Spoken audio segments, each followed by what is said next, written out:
नमस्कार। प्राइम समाचारमा स्वागत छ। म संगीता कटुवाल। म रितासमा मुखिया। सुरु गरौं अहिलेसम्मका प्रमुख समाचारबाट।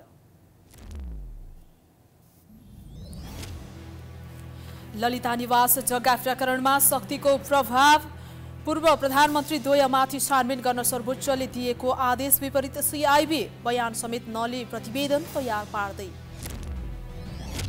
नेपालमा औषधि अभावको समस्या ज्यूका त्यू। आँखा पाक्ने रोगले महामारीको रूप लिँदा पनि नियन्त्रणको प्रयास भएन।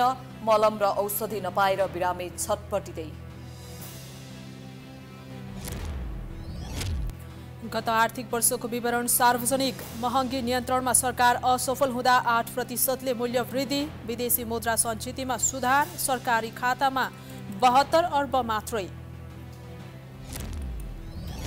हाइटीमा आपराधिक समूह बीचको झडपमा 30 जना मारिए, 12 जना भन्दा बढी घाइते। आपराधिक गतिविधि बढेपछि राजधानीबाटै 5000 जना विस्थापित। र एसिया रग्बी अन्डर 27 प्रतियोगिता भोलिबाट सुरु हुँदै 7 राष्ट्रको सहभागिता रहने। पोखरामा अभ्यासरत टोली काठमाडौँ फर्कियो।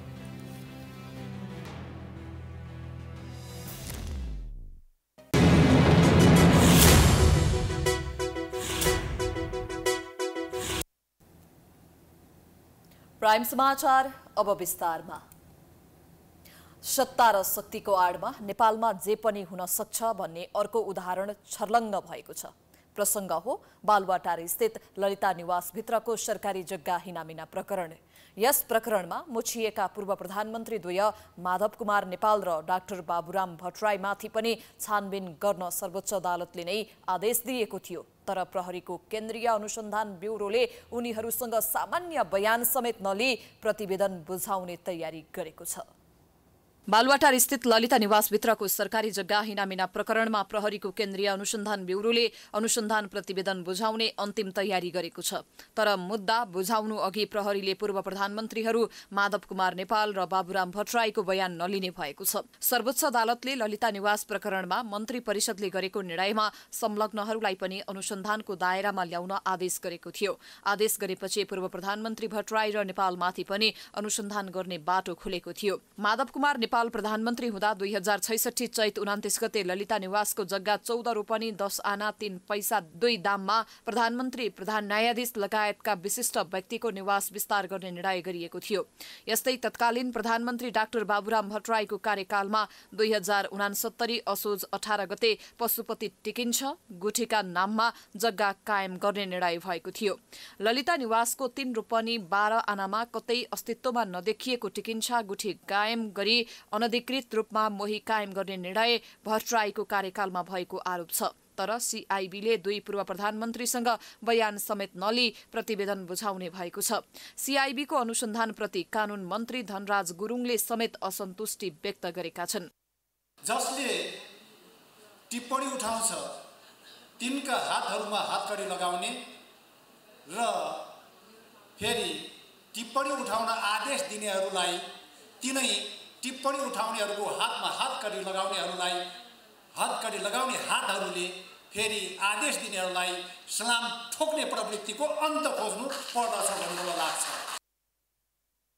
उक्त प्रकरणमा पूर्व उपप्रधानमन्त्री एवं भौतिक योजना मन्त्री विजय कुमार गच्छदार, पूर्व राज्यमन्त्री सञ्जय कुमार शाह र डम्बर श्रेष्ठलाई पनि पक्राउ गर्न सीआईबीले अनुमति दिएको थियो। सञ्जय कुमार शाह बम विस्फोटको घटनामा जेल जीवन बिताइरहेका छन्। गच्छदार र डम्बर श्रेष्ठ अहिलेसम्म पक्राउ परेका छैनन्। जग्गा हिनामिना प्रकरणमा 18 जना हिरासतमा छन्। पक्राउपछि अदालतको आदेशले 7 जना रिहा भएका छन्। सीआईबीले संगठित सरकारी लिखित कृत्य मुद्दामा अनुसन्धान सुरु गरेको शुक्रबार 53 दिन पुगेको छ। 60 दिन अर्थात् भदौ 8 भित्र जिल्ला सरकारी वकिल कार्यालय मार्फत ललिता निवासको मुद्दामा जिल्ला अदालतमा दर्ता गरिसक्नुपर्छ। संसद अवरोध हटाउन राजनीतिक दलका शीर्ष नेताहरू समेत छलफलमा भएपछि यस विषयमा राष्ट्रपति रामचन्द्र पौडेलले चासो देखाएका छन्। राष्ट्रपति पौडेलले संसद सुचारू गर्न प्रधानमन्त्री प्रचण्डदेखि प्रमुख विपक्षी दलका नेता केपी शर्मा ओलीलाई भेटेरै दबाब दिएका छन्। यति गर्दा पनि नभएपछि राष्ट्रपति पौडेलले सर्वदलीय बैठक बोलाउने तयारीमा छन्। प्रमुख विपक्षी दल एमाले राजस्व अनुसन्धान विभागले समातेको 61 किलो सुन प्रकरणलाई छानबिन गर्न संसदीय विशेष छानबिन समितिको माग राखेर साउन 10 गतेदेखि नै संसद अवरुद्ध गरिरहेको छ। सरकारले भने छानबिनका लागि सीबीआई जस्ता सरकारी संयन्त्र हुँदाहुँदै यसलाई चुनौती दिने हिसाबले अन्य छानबिन समिति बनाउनुको औचित्य नभएको बताउँदै आएको छ। दुवै पक्ष आफ्नो अडानबाट टसमस नहुँदा संसद बन्धक बनेको छ। एमाले संसदीय विशेष छानबिन समिति बनाएमा आफ्नै नेता पर्ने भएकाले सत्तारूढ दलले अस्वीकार गरिरहेको आरोप लगाउँदै आएको छ। सरकारको नेतृत्व गर्ने खास गरी प्रधानमन्त्री गृहमन्त्री जस्ता व्यक्तिहरूको रवैया हेर्दा उहाँहरू केवल स्टन्टबाजी मात्रै छ। उहाँहरू विषयलाई गहिराइमा पुगेर त्यो छानबिन गरेर त्यो गहिराइबाट चाहिँ निकाल्ने उहाँहरू त्यो मुडमै छैन। किनभने गहिराइमा जानसाथ जस्तो सुन प्रकरणमा उच्च स्तरीय छानबिन आयोग बनाऊँ, के आपत्ति आइलाग्यो उहाँहरूलाई हैन? रोके छ।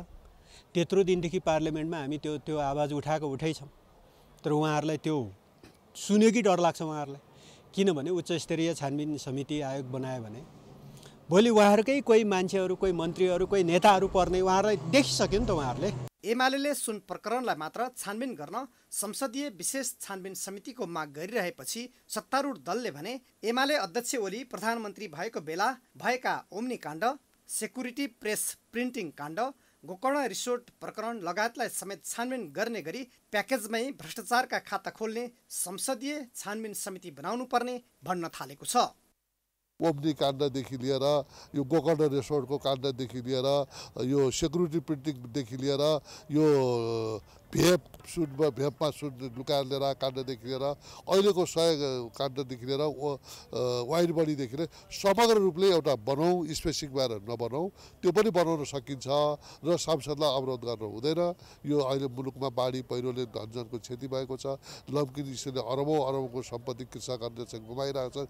यो बिचमा संसदमा चाहिँ हामीले छलफल गर्नुपर्नेमा प्याकेजकै रूपमा एउटा समिति बनाएर संसद चाहिँ खुलाउनु पर्यो। प्रतिनिधि सभामा एमाले बाहेकका अन्य प्रतिपक्षी दलले भने सत्ता पक्ष र एमालेको झगडालाई मन पराएका छैनन्। विशेष गरी एमाले गर्दै आएको संसद अवरोध हटाउनु पर्ने अन्य दलको माग छ। प्रमुख प्रतिपक्षको एउटा माग छ, साथसाथै सत्ता पक्ष त्यो मागप्रति लचकता उहाँहरूले देखाउनु भएको छैन। तर सदन चलाउने जिम्मा त सरकारको पनि हो। उहाँहरूले एउटा लचकता देखाउनुपर्छ जस्तो लाग्छ। प्रमुख प्रतिपक्षका सबै मागहरू, आवाजहरू सुनेर ती आवाजहरूमा उहाँहरूले लचकता देखाउनु भएन भने त यो मुठभेड जारी रहने सक्ने सम्भावना देखिन्छ। संसद बन्धक भन्दा 3वटा संकल्प प्रस्ताव र 3वटा सार्वजनिक महत्त्वका प्रस्ताव लगायत केही विधेयक अलपत्र परेका छन्। एमाले संसद सुचारू गर्ने सहमतिमा नआएपछि साउन 25 गते प्रधानमन्त्री प्रचण्डले राष्ट्रपति पौडेललाई भेटेर संसद सुचारूका लागि पहल गरिदिन आग्रह गरे। त्यसको भोलिपल्ट प्रतिनिधि सभाका सभामुख देवराज घिमिरे र राष्ट्रिय सभाका अध्यक्ष गणेश प्रसाद तिमिल सिन्हाले संयुक्त रूपमा राष्ट्रपतिलाई भेटेर सदनको वस्तुस्थितिबारे जानकारी गराएका थिए। बुधबार मात्र प्रमुख विपक्षी दलका नेता केपी शर्मा ओलीले राष्ट्रपतिलाई निवासमा नै गएर भेटेर यसबारे छलफल गरेका थिए। उता बुधबार नै सत्तारूढ गठबन्धनका शीर्ष नेता कांग्रेस सभापति देउवा, प्रधानमन्त्री प्रचण्ड र नेकपा एकीकृत समाजवादीका अध्यक्ष नेपालले संसद खुलाउन जुनसुकै उपाय अपनाउन विपक्षीसँग पहल गर्ने निर्णय गरेका थिए। तर एमाले आफ्नो अडानमा टसमस नभएपछि राष्ट्रपति पौडेलले 1-2 दिनभित्रै सर्वदलीय बैठक बोलाउने बारे परामर्श गरिरहेको बताइएको छ। तिनै अदालतबाट दोषी ठहर भए पनि आम माफी पाएका टिकापुर घटनाका अभियुक्त रेशम चौधरी सर्वोच्चको लिखित फैसलासँगै अप्ठ्यारोमा परेका छन्। चौधरीलाई माफी दिँदा संविधान, कानून र न्यायको मान्य सिद्धान्तमाथि गम्भीर प्रश्न खडा गरेको सर्वोच्चको ठहरसँगै चौधरीको आम माफी उल्टिने सम्भावना बढेको छ। यसले माफी दिन भूमिका खेलेको नेपाल सरकार र राष्ट्रपतिमाथि गम्भीर नैतिक प्रश्न खडा भएको छ। सर्वोच्चदेखि विशेष र जिल्ला अदालतसम्मले 8 प्रहरीसहित एक नाबालकको ज्यान जाने गरी घटेको टिकापुर घटनामा मुख्य दोषी करार गर्दै रेशम चौधरीलाई जन्मकैदको फैसला सुनाएको थियो। तर राजनीतिक आवरणमा वर्तमान सरकारले फौजदारी कसुरमा जन्मकैदको सजाय भोगिरहेका उनी चौधरीलाई गत जेठ 15 गते गणतन्त्र दिवसको अवसर पारेर आम माफी दियो। यतिबेला सर्वोच्च अदालतले जन्मकैदको सजायबारे फैसलाको पूर्ण विवरण सार्वजनिक गर्ने क्रममा चौधरीलाई माफी दिँदा संविधान, कानून र न्यायको मान्य सिद्धान्तमाथि गम्भीर प्रश्न खडा गरेको ठहर गरेको छ। सर्वोच्चको यो लिखित फैसलासँगै चौधरीलाई माफी दिन सिफारिस गर्ने नेपाल सरकार मात्र नभएर निर्णय गर्ने राष्ट्रपति रामचन्द्र पौडेलमाथिसम्म नैतिक प्रश्न खडा गरिदिएको छ। यो नागरिकता प्रमाणीकरणको केसमा जे गर्नुभयो यो चाहिँ यो हाम्रो बर्दियाको चाहिँ नि यो हत्याकाण्डको चाहिँ नि रेशम चौधरीसँग जोडिएको मुद्दामा सरकारले गरेको चाहिँ नि उसमा उहाँले चाहिँ त्यसलाई निर्णयमा जानुभयो। त्यो चाहिँ यस्तो प्रक्रिया यस्तो खालको चाहिँ नि विवादास्पद चाहिँ गतिविधिमा राष्ट्रपति संलग्न हुनु हुँदैन। उहाँ सिङ्गो देशको अभिभावक हो र उहाँले चाहिँ त्यो अभिभावकत्व पुरा गर्नुपर्छ। त्यसमा चाहिँ अहिले यो संसद सुचारू हुनको लागि चाहिँ उहाँले जुन ध्यानाकर्षण गरेको अथवा त्यसमा उहाँले चाहिँ आवश्यक उच्च पदस्थ व्यक्तित्वहरूसँग राजनीतिक दलका प्रमुखहरूसँग प्रधानमन्त्रीसँग छलफल संवाद गर्ने कुरालाई चाहिँ नकारात्मक रूपले हेर्नुपर्छ भन्ने मलाई लाग्दैन। सर्वोच्चको यो लिखित फैसलासँगै रेशम चौधरीको आम माफी उल्टिने सम्भावना बनेको छ। चौधरीले राष्ट्रपतिबाट कैद माफी पाएको भोलिपल्ट अर्थात् जेठ 16 मा घटनामा मृत्यु भएका प्रहरी निरीक्षक केशव बोहराकी श्रीमती शारदा कडायतले त्यस विरुद्ध सर्वोच्चमा रिट निवेदन दिएकी थिइन्। सर्वोच्चले सो मुद्दामा विपक्षीका नाममा कारण देखाउ आदेश जारी गरेको छ। फैसलाको आधारमा टेकेर सर्वोच्चले पुनः चौधरीलाई जेल पठाउन सक्ने सम्भावना रहेको छ।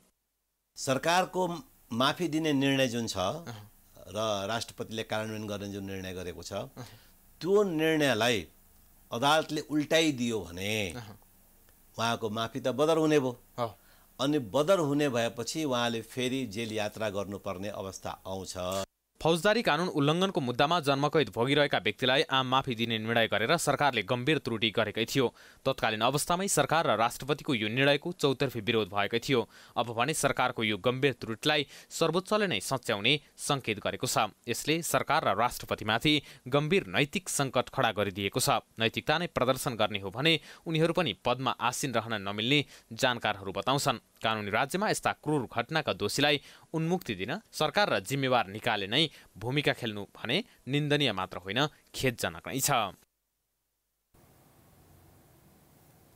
प्रधानमन्त्री पुष्पकमल दाहालले भदौको अन्तिम सातादेखि असोज पहिलो हप्तासम्म 3 देशको भ्रमण गर्ने तयारी गरेका छन्। परराष्ट्र मन्त्रालयका अनुसार प्रधानमन्त्री प्रचण्ड भदौ 28 गते क्युबा प्रस्थान गरेर अमेरिका हुँदै चीन भ्रमण सकाएर असोज 7 गते मात्र स्वदेश फर्कने गरी भ्रमण कार्यतालिका बन्दैछ। चीन भ्रमणका क्रममा ऊर्जा क्षेत्रमा महत्त्वपूर्ण सम्झौता हुने प्रचण्डले नै खुलासा गरेका छन्। प्रधानमन्त्री बनेपछि भारत र इटाली गरी 2 देशको मात्र भ्रमण गरेका प्रधानमन्त्री पुष्पकमल दाहाल भदौ अन्तिम सातादेखि असोज पहिलो सातासम्म 3 देशको औपचारिक भ्रमण गर्ने तयारीमा छन्। परराष्ट्र मन्त्रालयले दिएको जानकारी अनुसार प्रचण्डले क्युबा, अमेरिका हुँदै चीन भ्रमण गर्ने गरी भ्रमण कार्यतालिका बनाइदैछ। प्रधानमन्त्री प्रचण्ड एसियाली खेलकुद प्रतियोगिताको उद्घाटन समारोहमा भाग लिन चीनतर्फ प्रस्थान गर्नेछन्। प्रचण्डको चीन भ्रमणका क्रममा के कस्ता विषयमा छलफल हुन्छ र कस्ता सम्झौता हुन्छन् भन्नेमा चासो छ। छिमेकी मुलुक भारत भ्रमण उपलब्धिमूलक भएपछि हौसिएका प्रचण्ड अर्को छिमेकी मुलुक चीनको भ्रमणलाई पनि आफ्नो पक्षमा पार्ने रणनीतिक तयारीमा छन्। उत्साहित देखिएका प्रचण्डले चीन भ्रमणका क्रममा ऊर्जा क्षेत्रमा महत्त्वपूर्ण सम्झौता हुने कुरा आफैले खुलासा गरेका छन्। शुक्रबार आयोजित एक सार्वजनिक कार्यक्रममा प्रचण्डले चीन भ्रमणमा ऊर्जा क्षेत्रका सम्बन्धमा दूरगामी र महत्त्वपूर्ण सम्झौता हुने बताएका हुन्। चीनसँग चिलिमे केरुङ 220 केभी प्रसारण लाइन निर्माण मार्फत जोडिन सोसँग सम्बन्धित अध्ययन कार्य पूरा गरी कार्यान्वयन तहमा प्रवेश गर्ने योजनाका साथ अघि बढेको प्रचण्डको भनाइ छ। मेरो आगामी महिनामा हुने चीन भ्रमणमा ऊर्जा क्षेत्रका सम्बन्धमा दूरगामी र महत्त्वपूर्ण सहमति हुने विश्वास पनि मैले लिएको छु।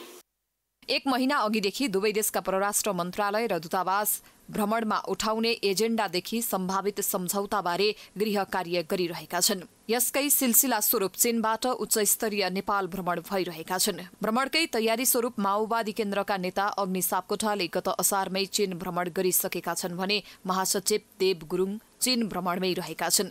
भ्रमणमा राष्ट्रपति सी जिनपिङको नेपाल भ्रमणमा भएका सम्झौता कार्यान्वयनका पक्षमा जोडतोडका साथ विषय राख्ने तयारीमा प्रधानमन्त्री छन्।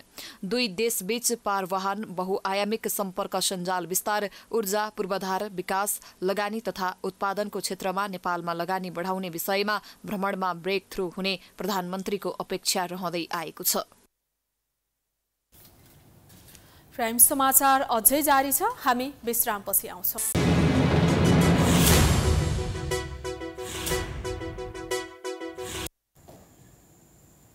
विश्रामपछि स्वागत छ। अब बाँकी समाचार। केही समय अघि गोलभेडाको मूल्यमा अत्याधिक वृद्धि भयो, तर अहिले मूल्य केही घटे पनि उपभोक्ता भने चर्को मूल्य नै तिर्न बाध्य हुने गरेका छन्। मूल्य निर्धारण गर्ने निकाय अनुगमनमा चुक्दा उपभोक्ताहरू भने सधैँ मारमा पर्दै आएका छन्। केही समय अघि गोलभेडाको मूल्य बढेर उपभोक्ता मूल्य नै प्रति किलो 170 रुपैयाँसम्म पुग्यो, तर पछिल्ला केही दिन यता भने गोलभेडामा क्रमशः मूल्य घट्दै गएको छ। यसरी मूल्य घटेर आउँदा पनि व्यापारीहरूले आफू खुसी मूल्य निर्धारण गर्न भने छाडेका छैनन्। होलसेलमा सस्तो मूल्यमा किने पनि व्यापारीले अत्याधिक नाफा राखेर बेच्दा उपभोक्ताहरू चर्को मूल्यमा तरकारी किन्न बाध्य छन्। जे चिज पनि अब तरकारीदेखि लिएर चामल दाल हैन हरेक चिजमा चाहिँ अब भाउ बढ्या छ। अब अलि समस्या अब नाजुक हुनेलाई त अब गाह्रै छ नि त। अनुगमन नहुँदा पनि बजारै पिच्छेका व्यापारीले आफू खुसी मूल्य निर्धारण गर्ने गरेका छन्। कालीमाटी फलफुल तथा तरकारी बजार समितिले तयार पारेका आजको मूल्य सूची अनुसार सानो गोलभेडाको थोक मूल्य प्रति किलो 75 रुपैयाँ रहेको छ भने त्यहीका होलसेल व्यापारीले प्रति किलो 100 रुपैयाँका दरले गोलभेडा बिक्री गरिरहेका छन्। कालीमाटीमा प्रति किलो 100 रुपैयाँले बिक्री भइरहेको गोलभेडा खुद्रा बजारमा भने 120 रुपैयाँ किलोदेखि 135 रुपैयाँ किलोसम्म बिक्री भइरहेको छ। यहाँबाट पनि प्रश्न हुन्छ, मूल्य निर्धारण गर्ने निकाय कमजोर भएको कारण तरकारीको मूल्यमा एकरूपता आउन सकेको छैन। गोलभेडा तपाईको खुद्रामा अहिले 120 अनि क्रेटको रेटमा अहिले तपाईँ क्रेट किन्दाखेरि 2300 देखि 2400 छ। अहिले गोलभेडा हेरी हुन्छ सामान। अब यो लसुन हो 300 रुपैयाँ किलो, 60 रुपैयाँ पाओ। गोलभेडा त त्यति हो 130-35। कालीमाटी फलफुल तथा तरकारी बजार समितिले त्यहीका व्यापारीले बेच्ने मूल्यका आधारमा मूल्य सूची निर्माण गर्ने गरेको छ, तर पनि सरकारले अनुगमनको उचित व्यवस्था नगर्दा उसले तोकेको मूल्य पनि कार्यान्वयनमा आउन सकेको छैन। केही दिन यता गोलभेडाको मूल्य क्रमशः घट्दै गए पनि व्यापारीले उही पुरानै मूल्यमा कारोबार गर्नुले पनि कालीमाटी तरकारी बजार नाम मात्रको भएको प्रश्न हुन्छ। केही दिनको उसलाई मूल्यलाई हेर्दाखेरि चाहिँ घट्ने क्रममा देखिएको छ। अब अस्ति अघिल्लो हप्ता त अब 100 रुपैयाँ भन्दा माथि पुगिसकेको थियो हैन, र आजको मूल्य हेर्दाखेरि चाहिँ अब विशेष गरेर यो गोलभेडा पनि अब सानो गोलभेडा, त्यसमा पनि अहिले बजारमा उपलब्ध भनेको चाहिँ टनेलमा उत्पादन भएको गोलभेडा हो हैन, त्यो चाहिँ बजारमा उपलब्ध छ। र आज चाहिँ त्यही 75 रुपैयाँदेखि 80 रुपैयाँको हाराहारीमा थोकमा बिक्री भइरहेको चाहिँ देखिएको छ। यो भनेको चाहिँ अघिल्लो हप्ताको तुलनामा चाहिँ न्यून हो। सन् 1995 देखि नेपाली उपभोक्ताको हितमा बजार नियमन गर्नका लागि कालीमाटी बजारको स्थापना गरिएको थियो। पछि स्वायत्त निकायको आवश्यकता महसुस गरी नेपाल सरकारद्वारा विकास समिति ऐन 2013 अन्तर्गत विक्रमसम्वत 2051 फागुन 1 गते कालीमाटी फलफुल तथा तरकारी थोक बजार विकास समिति गठन गरेको थियो। तर यही समितिले तदारुकताको साथ मूल्य निर्धारण र अनुगमन गर्न नसक्दा उपभोक्ता मारमा पर्दै आएका छन्। नेपालमा बेला बेलामा फैलिने महामारीपछि सो रोगसँग सम्बन्धित औषधिको अभाव हुने गरेको छ। बजारमा कोभिड र डेङ्गुको समयमा सिटामोल लगायतका औषधिको अभाव देखिए जस्तै अहिले आँखा फाक्दा प्रयोग गर्ने एन्टिबायोटिक, आई ड्रप र मलामको अभाव देखिँदा बिरामीहरू प्रभावित बनेका छन्। यति बेला डेङ्गु संक्रमणसँगै आँखा पाक्ने समस्याका कारण नागरिकहरू त्राही बनेका छन्। निकै संक्रामक रूपमा फैलिरहेको आँखा पाक्ने समस्याका कारण उपत्यकामा रहेको अस्पताल तथा उपत्यका बाहिरका अस्पतालमा दैनिक 70% भन्दा धेरै बिरामी आँखा पाक्ने समस्या लिएर उपचारका लागि पुग्ने गरेका छन्। यही समयमा आँखा पाकेका व्यक्तिले धेरै प्रयोग गर्ने एन्टिबायोटिक, आई ड्रप र मलामको बजारमा कृत्रिम अभाव देखिन थालेको छ। नागरिकहरूले यो औषधि सहज रूपमा पाउनै छाडेका छन्। आवश्यकता अनुसार बजारमा औषधि नपाउँदा यस्ता हरेक महामारीमा नागरिकहरूले शास्ति भोग्दै आएका छन्। हेर्दाखेरि नेपालमा जे कुराको पनि अभाव भएर होइन अभाव बनाइन्छ क्या। जस्तो कतै स्ट्याक भयो भने पहिला नुन लुकाइन्छ नि, अनि पेट्रोलको भाउ बढ्यो भने पेट्रोल लुकाइन्छ नि, त्यस्तै हुनसक्छ। अब व्यवसायहरूले नै अलिकता ब्ल्याकमेलिङ गरेर पनि यो दबाईहरू नपाएको पनि हुनसक्छ जस्तो लाग्छ। यस्तो हुन्छ, अब जो पीडित हो पीडितलाई समस्या हुन्छ, जसले व्यवसाय गर्छ उसलाई पीडितको समस्या भन्दा पनि बेसी कसरी धेरै इन्कम हुन्छ भन्ने सोच राखेर नै नेपालमा धेरै अभाव हुन्छ के औषधिको मात्र होइन हरेक कुराको अभाव त्यसरी नै हुन्छ जस्तो मलाई लाग्छ के उपत्यकामै रहेको अधिकांश फार्मेसीहरूमा यति बेला एन्टिबायोटिक आइ ड्रप र विशेष गरी मलामको अभाव देखिएको हो।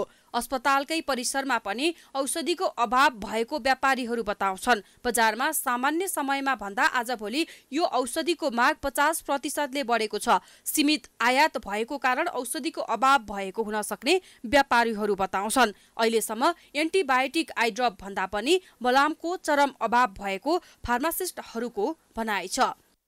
सर्टेज छ, आइ ड्रप पनि हल्का सर्टेज छ, मलम त पुरै सर्टेजै भन्नुपर्छ। एउटा होलसेल छ त्यही 2 हप्ता लाग्छ अरे आउनुलाई मलम त। अहिले एन्टिबायोटिक नै बढी आइरहेछ। एन्टिबायोटिकको अब इन्फेक्सनको लागि कन्जर भेन्टी भन्ने छ होइन, त्यसलाई चाहिँ एन्टिबायोटिक नै दिनुपर्छ। अहिले एन्टिबायोटिक र मलम अभाव हो के छ? हजुर, अहिले मलम अभावै छ। अहिले एन्टिबायोटिक अभाव छ, अब मलमहरू एन्टिबायोटिकको मलमै अभाव छ। हुन त हरेक महामारीमा सम्बन्धित औषधिको माग उच्च हुन्छ। यस अगाडिका वर्षमा उपत्यकामा डेङ्गुको महामारी नै फैलिँदा नागरिकहरूले सिटामोलको समेत अभाव खेप्नु परेको थियो। कोभिडका बेलामा अक्सिजनको अभाव र अहिले आँखाको औषधिको अभाव जस्ता समस्या बेला बेलामा देखिरहन्छन्। तर यी औषधिको अभाव हुनुको कारणबारे कुनै जिम्मेवार निकायले खोजी गरेको पाइँदैन। यता ठूला व्यापारीहरू भने खपत धेरै र उत्पादन कम हुँदा औषधिको अभाव देखिने गरेको भन्दै पन्छिने गरेका छन्। अभाव भन्ने हामी औषधि पसलेहरूले गराउने जस्तो मलाई लाग्दैन, किनभने हामीलाई त होइन त्यस्तो होइन। औषधि कम्पनीलाई अथवा अब यो डिलरहरूलाई नै यो लुगाएर के फाइदा हो र वास्तवमा? त्यही हो होइन, अभावै नै हो। किनभने कम्पनीहरू त्यही त होइन, तपाईँको अब 6-7 महिनाको लागि भनेर उत्पादन गर्ने हो होइन। अब त्यो 6-7 महिना नै खपत हुने एकैचोटि गइदिएपछि त समस्या आउँछ नि त। चिकित्सकहरूले सुझाएका औषधि नै बजारमा उपलब्ध नहुँदा नागरिकहरूले बजारमा जुन औषधि उपलब्ध छ सोही औषधिको प्रयोग गर्ने गरेका छन्। यसले गर्दा आँखामा गम्भीर समस्या निम्तन सक्ने भन्दै आँखामा समस्या देखिएमा चिकित्सकको परामर्श बिना जस्तो पायो त्यस्तो औषधि प्रयोग नगर्न विज्ञहरूले आग्रह गरेका छन्। यसले गर्दा आँखामा गम्भीर समस्या निम्तन सक्ने भन्दै आँखामा समस्या देखिएमा चिकित्सकको परामर्श बिना जस्तो पायो त्यस्तै औषधि प्रयोग नगर्न विज्ञहरूले आग्रह गरेका छन्। एकदमै यो यसमा चाहिँ चेतना लिएर आउन चाहिँ एकदमै जरुरी हुन्छ, किनकि हामीले धेरै बिरामीहरू भेटेको छौँ गलत औषधिको प्रयोग गरेर आँखाको रोग त निको हुनुको सट्टामा अर्को नयाँ नयाँ रोगहरू पनि लिएर आएको हुन्छ। त्यही भएर र स्पेसली यो बेलामा आँखा पाक्ने रोगको बेलामा चाहिँ अब तुरुन्तै कतै जान नसकेला होइन, नजिकैको औषधि पसलमै गएर औषधि लगाइहालौँ न त भनेर भनिन्छ होला। तर त्यस्तो नगर्नुलाई सकेसम्म चाहिँ आँखा उपचार केन्द्रमै जहाँ होस्, primary centre, community I centre होस् अथवा ठुल्ठुलो आँखा अस्पताल जहाँ भए पनि आँखा सम्बन्धी जाँच गर्ने ठाउँमा चाहिँ गएर आँखा देखाउनुपर्छ। हुन त महामारीको बेलामा औषधिको कृत्रिम अभाव सृजना गरेर नागरिकलाई ठग्ने काम पनि हुने गरेको छ। पटक पटक दोहोरिने यस्तो गैरकानुनी कार्यमा जिम्मेवार निकाय नै मौन बसिरहँदा नागरिकहरू प्रत्यक्ष मारमा पर्ने गरेका छन्। संकटको बेलामा कालोबजारी गरेर जनतालाई दुःख दिनेलाई निर्मम बनेर कारबाही गर्नबाट जिम्मेवार निकाय पन्छिनु हुँदैन। बाँकेको खजुरामा सञ्चालित सुशील कोइराला प्रखर क्यान्सर अस्पतालमा हालसम्म पनि स्थायी दरबन्दी नहुँदा अस्पताल सञ्चालनमा समस्या भएको छ। नेपाल सरकारको मातहतमा रहेको खजुरा क्यान्सर अस्पताल सञ्चालनमा आएको 6 वर्ष पूरा भइसक्दा पनि अस्पतालले स्थायी नियुक्तिका कर्मचारी पाउन सकेको छैन। जनशक्तिको अभाव हुँदा उपचार सेवा प्रवाहमा समेत समस्या भएको छ। बाँकेको खजुर स्थित सुशील कोइराला प्रखर क्यान्सर अस्पतालमा स्थायी दरबन्दी नहुँदा अस्पताल सञ्चालनमा समस्या भएको छ। अस्पताल सञ्चालनमा आएको 6 वर्ष बितिसक्दा पनि स्थायी नियुक्तिका कर्मचारी नहुँदा उपचार सेवामा समेत प्रभाव परेको छ। जनशक्तिको रूपमा 110 जना कर्मचारीहरू रहेको अस्पतालका मेडिकल सुपरिन्टेन्डेन्ट डाक्टर निरज भट्टराईले बताए। आवश्यक जनशक्ति नहुँदा करिब 25% जनशक्तिबाट मात्रै अस्पताल चलाउनु परेको भट्टराईको भनाइ छ। सीमित जनशक्ति, कम स्रोत साधन र भौगोलिक विकटताका बावजुद पनि अस्पतालले सेवा प्रवाह गर्दै आएको मेसु भट्टराईको भनाइ छ।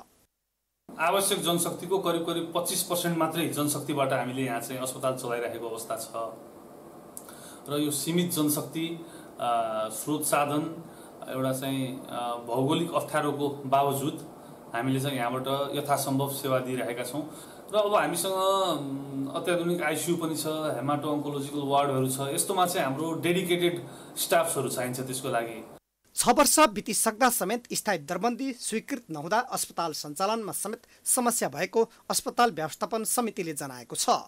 त्यस्तै अस्पतालको भौगोलिक संरचना निर्माणदेखि अन्य व्यवस्थापनमा समेत राज्यले चासो नदिएका कारण अस्पताल सञ्चालनमा समस्या आएको समितिको भनाइ छ। अहिलेसम्म ओएनएम स्वीकृत भएको छैन। एउटा अर्गनाइजेसनको स्ट्रक्चर हामीसँग छैन भने त्यो अर्गनाइजेसनलाई अगाडि बढाउन सकिँदैन, त्यो अर्गनाइजेसन सक्सेस बनाउन सकिँदैन, त्यो अर्गनाइजेसनले सेवा दिन सक्दैन। हो, हामीले सक्ने आफ्नो विवेक र चेतनालाई बन्धक नराखिकन हामीले गरेको, हामीले यो अस्थायी दरबन्दी लिएर हामी अस्पताल विकास समितिले अस्थायी दरबन्दी लिएर हो राज्यसँग माग गरेर हामीले चाहिँ रिक्रुटमेन्ट गरेर हामीले चाहिँ आफ्नो अस्पताललाई जनशक्ति राखेर अस्पताललाई चलाइरहेका छौँ। अस्पतालमा उपचारका लागि जाने बिमारी तथा आफन्तहरूले अस्पतालले दिने उपचार सेवा राम्रो भए पनि अन्य व्यवस्थापनमा समस्या देखिएको गुनासो गरेका छन्। बर्दियादेखि बिरामी लिएर आएको छु र यहाँको हस्पिटलको अवस्था भनेको सामान्य नै छ। जस्तो त्यति साह्रो फुल फेसिलिटी भनेर त्यति साह्रो पनि छैन होइन। नर्सहरू र डक्टरहरूमा संयमता जुन छ त्यो चाहिँ मैले बिरामी लिएर आउँदाखेरि मैले देखेको कुरा चाहिँ राम्रै छ। समयमा चाहिँ सिस्टरहरू डक्टरहरू चाहिँ आएर यसो हेर्ने जाँच गर्ने गर्नुहुन्छ। सुशील कोइराला प्रखर क्यान्सर अस्पताल अहिले अस्थायी तथा करार कर्मचारीहरूको भरमा सञ्चालन हुँदै आएको छ।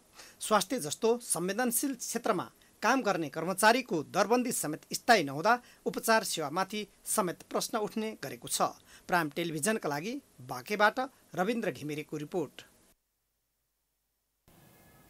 नेपाल भारत सीमा नाका कञ्चनपुरको गड्डा चौकीमा जडान गरिएको एक्सरे मेसिन प्रयोगविहीन बनेको छ। नाकामा सामान चेक जाँचका लागि करोडौं खर्चेर जडान गरिएको एक्सरे मेसिन विगत 5 वर्षदेखि बिग्रिएर थन्किएको छ।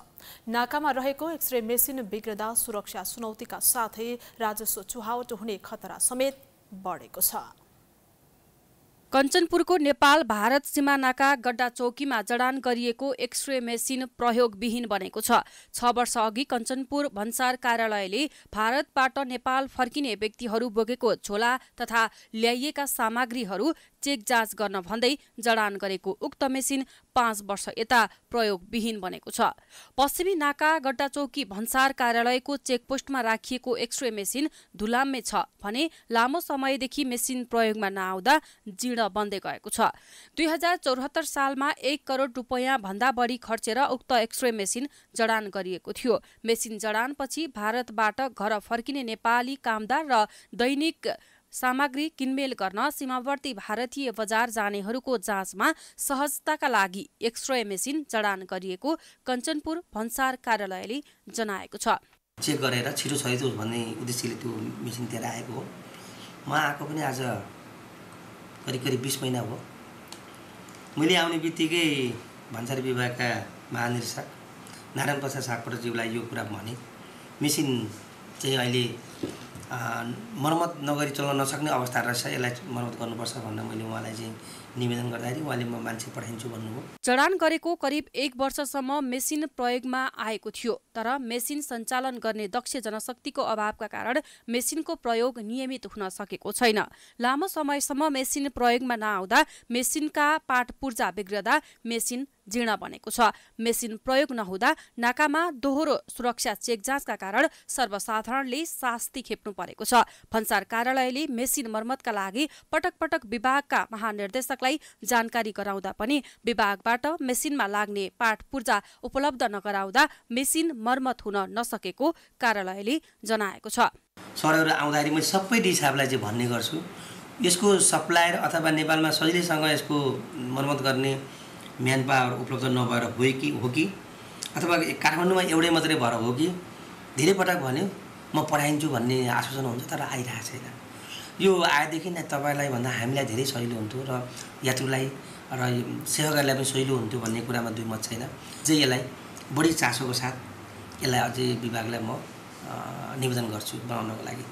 चाडपर्व लगायत अन्य समयमा भारतबाट घर फर्किने नेपालीहरूले चेक जाँचको क्रममा शास्ति बेहोर्नु परेको छ। घर फर्किने क्रममा भारतीय प्रहरी, भारतीय कस्टमका कर्मचारी र भारतीय एसएसबीको ज्यादती सहेर गड्डा चौकी नाकामा पुगिसके पनि नेपाल प्रहरी र सशस्त्र प्रहरीको दोहोरो चेक जाँचबाट सर्वसाधारणले हैरानी खेप्नु परेको छ।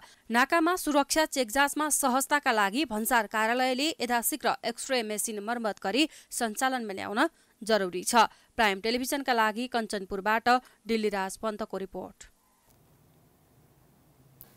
नेपालमा घुम्नका लागि बंगलादेशबाट 700 पर्यटक नेपाल आएका छन्। उनीहरू जहाज चार्टर गरेर शुक्रबार काठमाडौँ आएका हुन्। नेपाल भ्रमणमा आएका बंगलादेशी पर्यटकलाई त्रिभुवन विमानस्थलमा नेपाल पर्यटन बोर्डले पञ्चे बाजा सहित स्वागत गरेको थियो।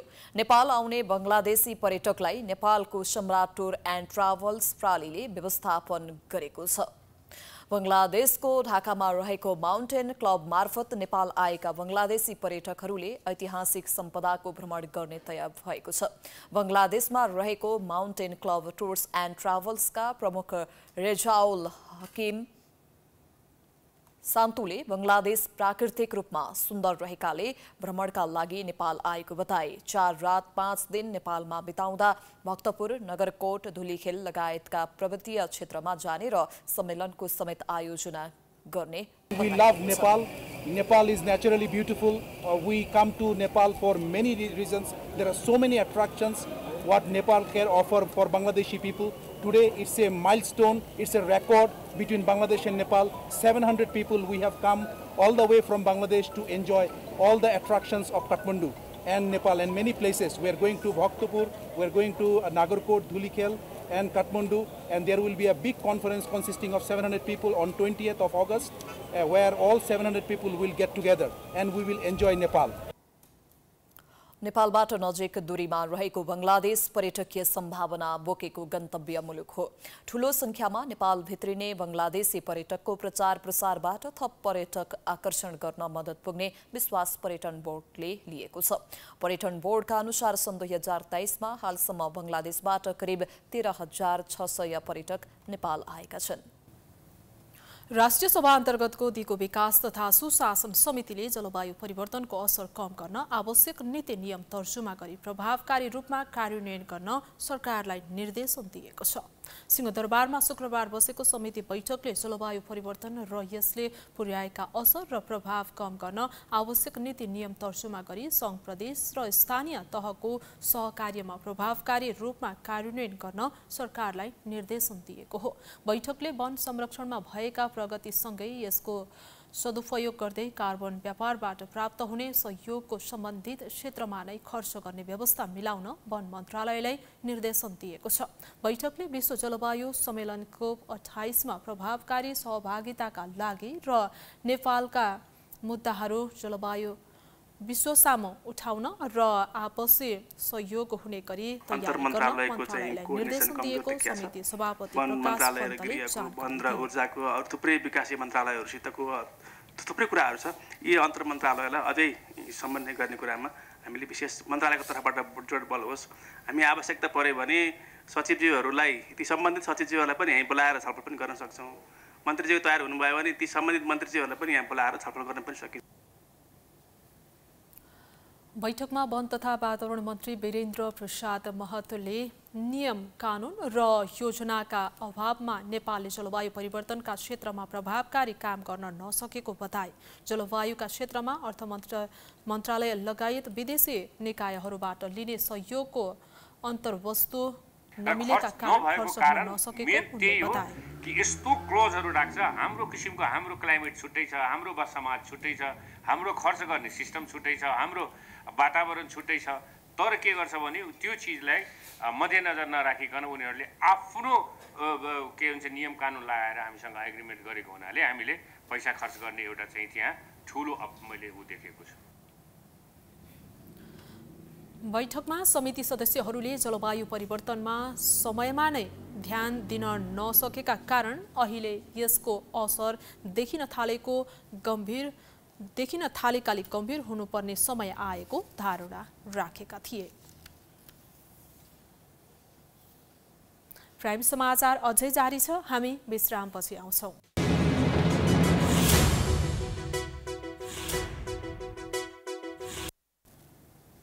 विश्रामपछि पुनः स्वागत छ। अब बाँकी समाचार। नेपाली कांग्रेसका सभापति शेरबहादुर देउवाले देशको विकासका लागि निजामती कर्मचारीले सशक्त भूमिका निर्वाह गर्नुपर्ने बताएका छन्। शुक्रबार काठमाडौँमा नेपाल निजामती कर्मचारी युनियनको राष्ट्रिय भेला तथा विधान अधिवेशन उद्घाटन गर्दै सभापति देउवाले निजामती कर्मचारी मुलुकको स्थायी सरकार भएकाले देशको विकासका लागि सशक्त भूमिका निर्वाह गर्नुपर्ने बताएका हुन्। उनले जनताको सेवामा निजामती कर्मचारीले बिना अवरोधका साथ काम गर्न पाउनुपर्ने धारणा राखे। लोकतान्त्रिक संविधान अनुसार दलहरू लोकतान्त्रिक हुँदै गएको भन्दै अहिलेको व्यवस्थालाई बलियो बनाउन सबै चुनावको हुनुपर्ने जिकिर गरे।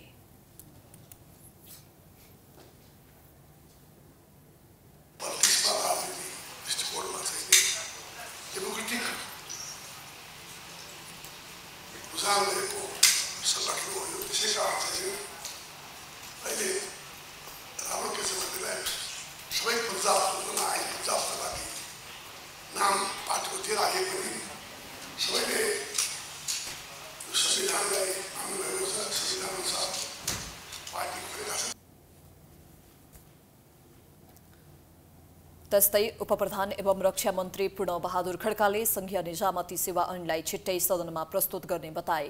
उनले ऐनका माध्यमबाट कर्मचारीहरूको समस्या समाधान हुने विश्वास व्यक्त गरे। संघीय निजामती ऐनसँग जोडिएका राष्ट्र सेवकहरूका सबै तहका राष्ट्र सेवकहरूका हक हित वृत्ति विकास उन्नति प्रगति सेवाको संरक्षण र अहिलेको मुलुकको संविधानले दिएको अधिकारको संरक्षण हुने गरी संघीय निजामती सेवा ऐनलाई धेरै मुद्दाहरूलाई सम्बोधन गर्ने हामीले गम्भीर प्रयत्न गरिरहेका छौँ। उनले संघीय निजामती सेवा बनाउँदा ट्रेड युनियनको अधिकारमा गम्भीर ध्यान गएको समेत बताए। अब आर्थिक समाचार।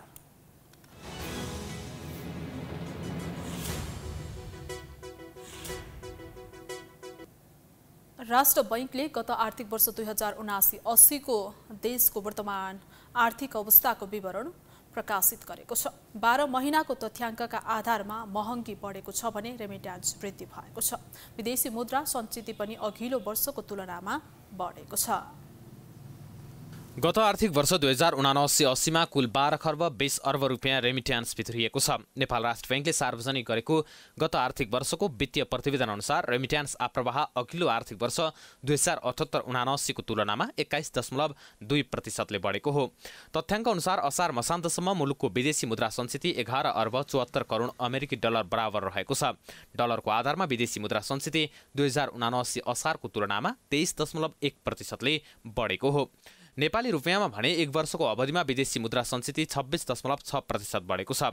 कुल विदेशी विनिमय सञ्चिति मध्ये राष्ट्र बैंकमा 13 खर्ब 45 अर्ब 78 करोड र बैंक तथा वित्तीय संस्था राष्ट्र बैंक बाहेकसँग 1 खर्ब 93 अर्ब 59 करोड रुपियाँ बराबर रहेको छ। कुल विदेशी विनिमय सञ्चितिमा भारतीय मुद्राको अंश 22.5% रहेको राष्ट्र बैंकले जनाएको छ। आर्थिक वर्ष 2079-80 को आयातलाई आधार मान्दा बैंकिङ क्षेत्रसँग रहेको विदेशी विनिमय सञ्चितिले 11.7 महिनाको वस्तु आयात र 10 महिनाको वस्तु तथा सेवा आयात धान्न पर्याप्त रहने राष्ट्र बैंकको तथ्याङ्क छ। तथ्याङ्क अनुसार गत आर्थिक वर्ष मुलुकले 8% नजिकको महँगीको सामना गरेको छ। वार्षिक औसत उपभोक्ता मुद्रास्फीति 7.74% रहेको छ।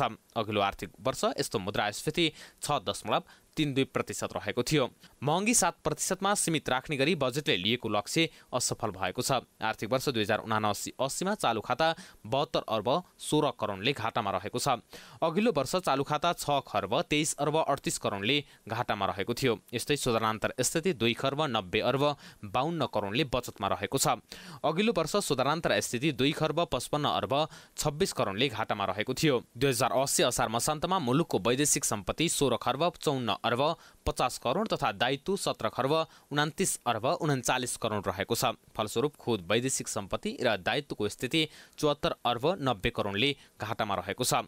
2080 असार मसान्तमा केन्द्रीय बैंकमा रहेका सरकारका विभिन्न खातामा 71 अर्ब 98 करोड, प्रदेश सरकार तथा स्थानीय तहको खातामा रहेको रकम समेत नगद मौजदात रहेको छ।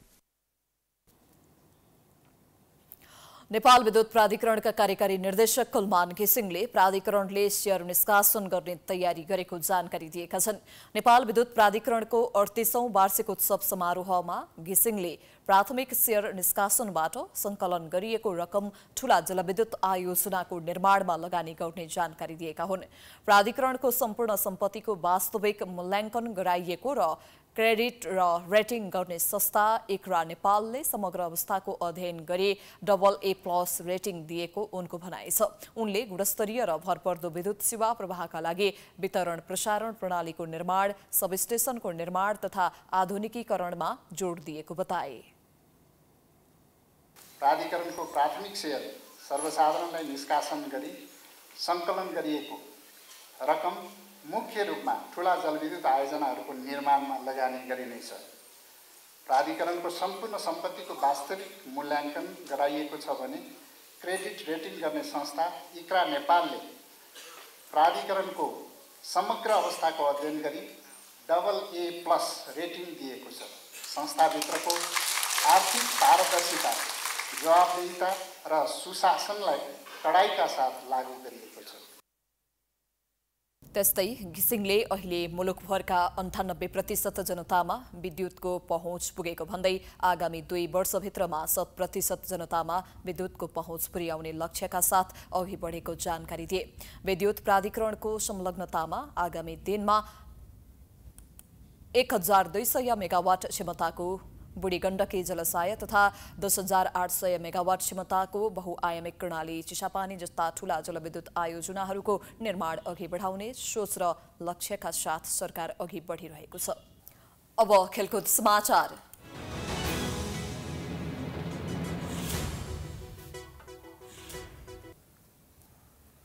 शनिबारदेखि काठमाडौँमा सुरु हुने एसिया रग्बी अन्डर 27 प्रतियोगिताको सम्पूर्ण तयारी पूरा भएको नेपाल रग्बी संघले जनाएको छ। संघले आज पत्रकार सम्मेलनको आयोजना गर्दै एसिया रग्बीको आयोजना र नेपाल रग्बी संघको व्यवस्थापनमा भदौ 2 र 3 गते हुने प्रतियोगिताको सम्पूर्ण तयारी पूरा भएको जानकारी दिएको हो।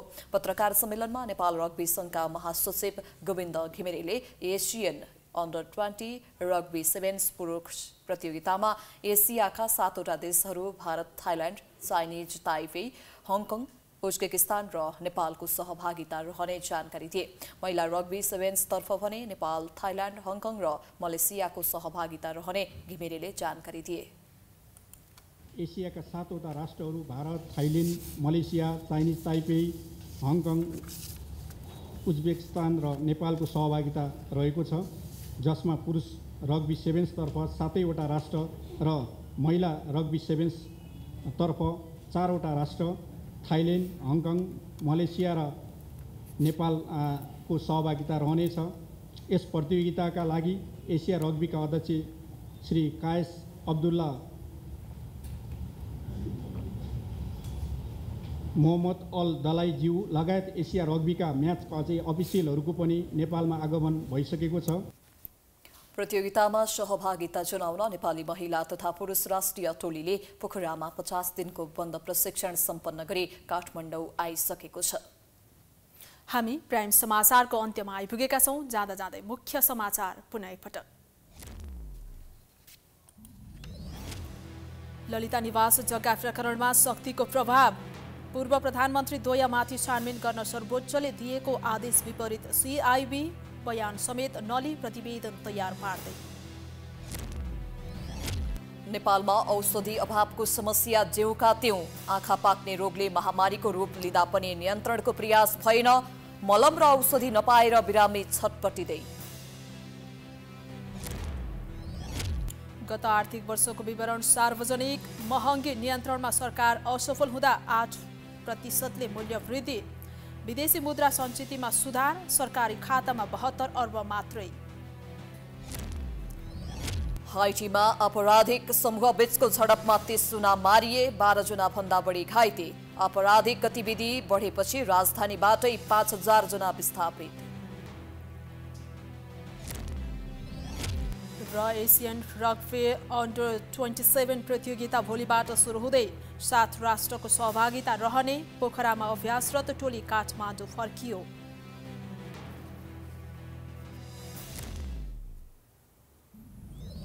प्राइम समाचार अहिलेलाई सकियो। यसपछिको कार्यक्रम जनता जान्न चाहन्छन् हेर्दै गर्नुहोला प्राइम टाइम्स HD। नमस्कार।